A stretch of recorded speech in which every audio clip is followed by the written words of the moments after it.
Hello everyone, I'm Shogathai here and welcome back to a new video of Engineer Education India। तो आज हम लोग जिस topic को लेके बात करेंगे वो है मॉर्फोलॉजी ऑफ फ्लावरिंग प्लांट्स, जो कि क्लास 11th या फिर नीट में एक बहुत ही ज्यादा इम्पोर्टेंट चैप्टर है। पिछले वाले लेक्चर में हम लोगों ने एंड्रोएशियम तक बात किया था। इस वाले लेक्चर में हम लोग पढ़ेंगे गाइनोएशियम से, ठीक है। तो I am Shogat here, your personal mentor for NEET, JEE and boards and your biology teacher. चलो बिना देरी के लेक्चर को स्टार्ट करते हैं। Gynoecium is the female reproductive part of the flower and is made up of one or more carpals. गाइनोएशियम के अंदर, गाइनोएशियम में क्या होता है? फीमेल रिप्रोडक्टिव पार्ट होता है। क्या होता है? फीमेल रिप्रोडक्टिव पार्ट, ठीक है। तुम लोगों को पता है गायनी रिलेटेड स्ट्रक्चर, यानी कि फीमेल का बात ही किया गया है, ठीक है। Of the flower and is made up of one or more carpals. किससे बना हुआ है? एक या फिर अनेक कार्पल से बना हुआ है। तो कार्पल, बहुत सारा कार्पल, मिनी कार्पल्स मिलके क्या बनाएगा? मिनी कार्पल्स मिलके गाइनोएशियम बनाएगा, ठीक है। एक, वन और मेनी, ठीक है। A carpel consist of 3 parts namely stigma, style and ovary. जितना ज्यादा डिटेल में मैं तुम लोगों को पढ़ा रहा हूँ, यूट्यूब के अंदर नीट के लिए most perfect and most detail NCERT वाला वीडियो है ये। क्यों? क्योंकि जितना जरूरत है नीट में 360 में से 360 स्कोर करने के लिए, उतना ही मैं तुम लोगों को पढ़ाऊंगा, क्योंकि यही दिमाग में रखना है और नीट पे जाके कुछ नहीं करना है। बस क्वेश्चन प्रैक्टिस करो और डायरेक्ट एनसीईआरटी को 7 बार, 8 बार, 9 बार, 10 बार रीडिंग मारो और चले जाओ अपने एग्जाम हॉल में जाके तुम लोग अच्छे से एग्जाम दे के आओ। एक क्वेश्चन इसके बाहर आने नहीं वाला, क्योंकि मैं पूरा एनसीईआरटी डिटेल में जितना जरूरी है उतना ही पढ़ाऊंगा, ठीक है। एक carpel consist of 3 parts namely stigma, style and ovary. एक कार्पेल के अंदर तुम लोगों को 3 पार्ट देखने को मिलता है। एक तो होता है स्टिग्मा, एक होता है स्टाइल और एक होता है ovary. Stigma, style and ovary, ठीक है। चलो, ovary is the enlarged basal part, मतलब नीचे रहता है। बेजल पार्ट यानी कि बेस पे रहता है। कहाँ रहता है? बेस पे रहता है, इसीलिए बोलते हैं बेजल पार्ट। ओके, चलो। और सबसे पहले तो हिंदी मीडियम के जो बच्चे देख रहे हो, बंगाली मीडियम के जो बच्चे देख रहे हो, या फिर किसी भी स्टेट बोर्ड, तमिल हो, तेलुगु हो, किसी भी स्टेट बोर्ड में तुम लोग बिलोंग करते हो, तो ये लेक्चर तुम लोगों के लिए है। अगर तुम लोग all India medical entrance exam, जो कि नेशनल एंट्रेंस एलिजिबिलिटी टेस्ट होता है, नीट एग्जाम में बैठना चाहते हो, तो उसके अंदर ये लेक्चर एकदम परफेक्ट होगा, क्योंकि तुमको एनसीईआरटी पढ़ के ही जाना है, ठीक है। Ovary is the enlarged basal part on which lies the elongated tube. इसमें क्या रहता है? एक इलोंगेटेड ट्यूब रहता है। द स्टाइल, ठीक है।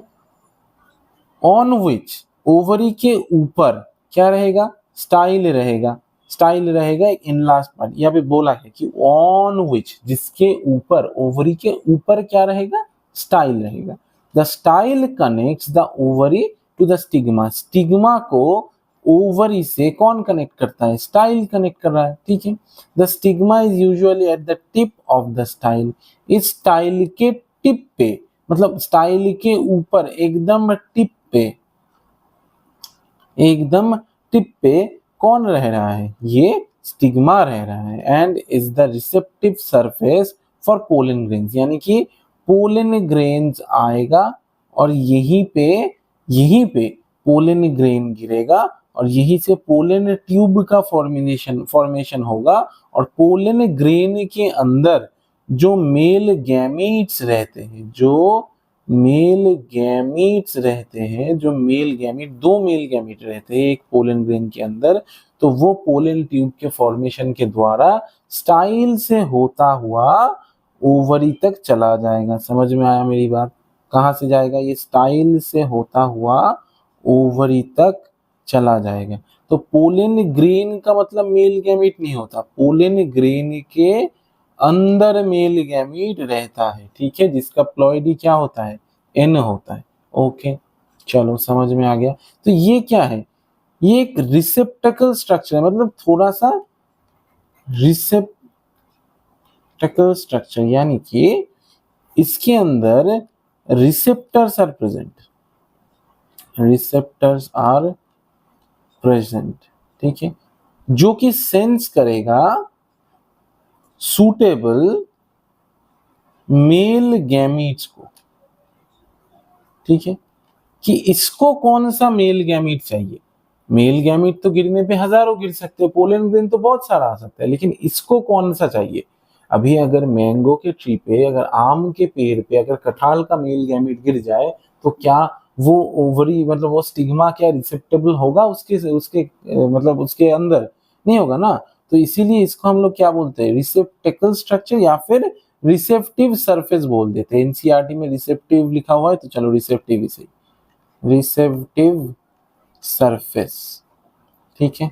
चलो, each ovary bears one or more ovules attached to the flattened cushion like placenta, ठीक है। एक ओवरी के अंदर क्या रहता है? एक ओवरी के अंदर एक या फिर उससे ज्यादा, एक ओवरी के अंदर one or more ovules, ovule रहता है। ओवरी के अंदर क्या रहता है? ओव्यूल रहता है। Attach to a flattened cushion like placenta. Ovule ovary से किससे कनेक्टेड होगा? ये है तुम्हारा ओवरी, यानी कि प्लांट का ओवरी, ठीक है, ये है ओवरी। और ओवरी ओव्यूल से, ये जो फ्लैटेंड स्ट्रक्चर है, ये जो फ्लैट प्लेसेंटा है, इसके द्वारा कनेक्टेड रहता है। एक बात समझ लो, ह्यूमंस में या फिर मैमल्स में बेबी फॉर्मेशन के दौरान, बेबी फॉर्मेशन के दौरान ये प्लेसेंटा बनता है, ठीक है। लेकिन प्लांट में ये पहले से ही प्रेजेंट रहता है। इस बात को तुमको नोट कर लेना है, जो कि एक बहुत बड़ा डिफरेंस है। यहाँ पे गैमीट गिरा फिर प्लेसेंटा बना, ऐसा कुछ नहीं, प्लेसेंटा पहले से प्रेजेंट है, ठीक है। When more than one carpel is present, एक से ज्यादा कार्पेल जब प्रेजेंट होगा, मतलब एक से ज्यादा कार्पेल, ये जो कार्पेल मैंने बोला था ना कि एक स्टिग्मा स्टाइल ओवरी मिला के क्या बना है? एक कार्पेल, बहुत सारा कार्पेल मिला के एक गाइनोशियम। अगर एक कार्पेल हो तो उसी से एक गाइनोशियम, अगर बहुत सारा कार्पेल हो तब भी एक गाइनोशियम बनेगा। मतलब कुछ कुछ जगह पे क्या होता है, बहुत सारा कार्पेल मिलके एक गाइनोशियम बना दिया। अभी कुछ कुछ जगह पे क्या होता है, एक कार्पेल मिलके एक गाइनोशियम बना रहे हैं। समझ में आ गया? चलो, तो दे में भी फ्री, मैंने बोला था कल, फ्री का मतलब क्या होता है? एंड आर कॉल्ड एपोकार्पस, ठीक है, एपोकार्पस। और सिनकार्पस, सिन का मतलब होता है, समझ लो, सिन का मतलब होता है SYN, सिन का मतलब होता है फ्यूज्ड। क्या मतलब होता है सिन का? फ्यूज्ड। कार्पस माने इसका मतलब है कि कार्पेल कैसा है? फ्यूज्ड है, इसीलिए सिन कार्पस को क्या बोलते हैं? Fused carpels. समझ में आ गया? और एपो का मतलब होता है फ्री, खुला हुआ, ठीक है, as in mustard and tomato. Syncarpous किसके अंदर देखने को मिलेगा? मस्टर्ड एंड टोमेटो के अंदर देखने को मिलेगा। आफ्टर, अच्छा, फ्री किसके अंदर देखने को मिलेगा? यानी कि एपोकार्पस लोटस एंड रोज के अंदर देखने को मिलेगा, ठीक है। After fertilization the ovules develop into seeds and the ovary matures into a fruit. After fertilization the ovules develop into seed, यानी कि ये जो ओव्यूल है, ये किस में कन्वर्ट होगा? सीड में। और ये ओवरी किस में कन्वर्ट होगा? फ्रूट में। अभी देखो, तुमको एक बात बताता हूँ, और ये बाकी पूरा स्ट्रक्चर डिजेनरेट कर जाता है। मतलब ये जो स्टाइल, स्टिग्मा वगैरह, ये सब कुछ, मतलब फूल के अंदर कार्पेल, मेटाकार्पेल, ये सब रहता है ना। एक सेकंड, कार्पेल मेटाकार्पेल नहीं, फूल के अंदर कोरोला, ठीक है, पिस्टिल रहता है ना, तो वो सब डिजेनरेट कर जाते हैं। ओके, अभी देखो, एक फल होता है, फल के अंदर बीज होता है, बीज के अंदर गैमीट्स होता है, तो फल क्या हो गया, ओवरी। ओवरी के अंदर क्या था, ओव्यूल। तो ओव्यूल किस में कन्वर्ट हो गया, सीड में। ओवरी किस में कन्वर्ट हो गया, फ्रूट में। और इस ओव्यूल के अंदर इनसाइड क्या रहेगा, गैमीट्स रहेगा। समझ में आ गया। अभी ये गैमीट क्या हो जाता है, जब सीड बनता है तो ये क्या, ये गैमीट किस में कन्वर्ट हो जाता है, जाइगोट में कन्वर्ट हो जाता है। इसका मतलब सीड के अंदर क्या रहेगा, जाइगोट रहेगा, जो कि फर्टिलाइज्ड ओव्यूल है। ठीक है। अब जब ये सीड को तुम इस सीड को तुम जब सॉइल पे ट्रांसफर करोगे, सीड को तुम जब सॉइल पे ट्रांसफर करोगे तो क्या होगा, उससे नया एक प्लांट निकलेगा। समझ में आ गया, समझ में आ गया मेरा बात। चलो अभी हम लोग जिसके बारे में बात करेंगे वो नीट के one of the important topics में आता है, जो कि है placentation. The arrangement of ovules within the ovary is known as placentation। यानी कि ओव्यूल का जो अरेंजमेंट है ओवरी के अंदर, उसको हम लोग क्या बोलेंगे, प्लेसेंटेशन बोलेंगे। ठीक है। ओव्यूल्स का अरेंजमेंट ओवरी के अंदर, मतलब ओवरी के अंदर ओव्यूल कैसे सजा हुआ है, ये जो प्लेसेंटा से लगा हुआ है ना, तो ये ओव्यूल कैसे ओवरी के अंदर सजा हुआ है, इसको हम लोग बोलेंगे प्लेसेंटेशन। समझ में आ गया। The placentation are of different types. ठीक है, बहुत सारा टाइप्स देखने को मिल सकता है प्लेसेंटेशन का। Namely marginal, axile, parietal, basal, central and free central. ये 5 तरीके का प्लेसेंटेशन देखने को मिलता है। कौन कौन सा, marginal, axile, parietal, free central and basal. एक एक करके पढ़ते चलो। In marginal placentation the placenta forms a ridge along the ventral structure of the ovary and the ovules are born on the ridge forming 2 rows as in P। ये देखो सहज बाद में बता दो, ये एक रिज है, रिज लाइक स्ट्रक्चर है, डंडा लाइक स्ट्रक्चर है, एक ही एक्सिस लाइक स्ट्रक्चर है। ठीक है। तो इसके अंदर ये जो ओव्यूल्स है, ये ओव्यूल्स क्या है, सजा हुआ है। ये देखो, ये देखो, ये देखो। The marginal placentation, the placenta forms a ridge along the ventral structure of the ovary। Ovary के अंदर, ओवरी के अंदर, ओवरी के वेंट्रल में यानी कि सामने ये जो प्लेसेंटा है, ये प्लेसेंटा एक रिज लाइक स्ट्रक्चर बना हुआ है, ये पूरा डंडा। ठीक है। और इसमें ओव्यूल्स सजा हुआ है। Ovules are borne on the ridge forming 2 rows as in pea. यानी कि यहाँ पे एक रो बनेगा, यहाँ पे एक रो बनेगा और यहाँ पे एक रो बनेगा। ठीक है। जो तुम लोग पी के अंदर देखते हो, यानी कि मटर के अंदर देखते हो। ठीक है। मटर के अंदर ऐसा ही होता है ना, ये क्लोज रहता है। और इसको अगर तुम लोग ऐसे देखोगे तो इस रीज के ऊपर ऐसे ऐसे ऐसे ऐसे करके मटर मिल जाएगा तुम लोगों को। ठीक है। तो ये क्या है हमारा, ये क्या है, ओव्यूल है। और ये क्या है, प्लेसेंटा है, प्लेसेंटा है। और ये स्ट्रक्चर क्या बोलेंगे हम लोग, ओवरी है। ठीक है। ओवरी के अंदर प्लेसेंटा रहता है, प्लेसेंटा से ओव्यूल्स कनेक्टेड रहता है। When the placenta is axial, एक एक्सिस बराबर होगा, the ovules are attached to it in a multilocular ovary। The placentation is said to be axial as in China rose, tomato and lemon।